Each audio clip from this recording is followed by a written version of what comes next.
கோதண்டராமர் கோவில். கோதண்டம் அப்படின்னா வளைந்த வில்லுன்னு அர்த்தம். ராமர் கையில வில்ல ஏந்தி இருந்ததால இவருக்கு கோதண்ட ராமர்னு பேர் வந்தது. இலங்கையில ராவணனை வதம் செய்யறதுக்காக ராமர், லட்சுமணர் அப்புறம் வானர சேனைகளோட கடலை கடக்கிறதுக்காக திட்டமிட்டு இருந்தாங்க. அப்போ ராவணனோட தம்பியான விபீஷ்ணன் ராவணனோட செயல்கள் பிடிக்காம அவர்கிட்ட இருந்து விலகி ராமரை சரணடைய இங்க வந்திருக்காங்க.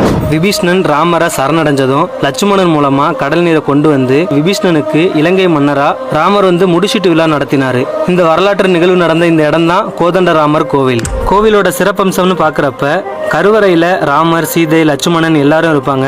ராமரை வணங்கிய நிலையில விபீஷ்ணரும் காட்சி அளிப்பாரு.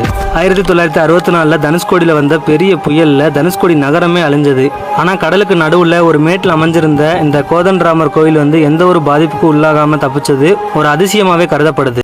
ராமாயணத்துல ஒரு முக்கிய திருப்புமுனையா இருந்தது இந்த இடம் தான். எதிரியோட தம்பியாவே இருந்தாலும் தன்னை நம்பி வந்த விபீஷ்ணனை ராமர் ஏற்று இலங்கை மன்னரா முடிச்சிட்டு விழா நடத்தினாரு. நாம் செய்த தவறை உணர்ந்து இறைவனிடம் சரணடைந்தால் அவர் நம்மை காப்பாற்றுவார். இப்படி ஒரு சிறந்த தத்துவத்தை உணர்த்துறதுனால இந்த தலம் ஆன்மீக ரீதியா ரொம்ப முக்கியமானதா கருதப்படுது.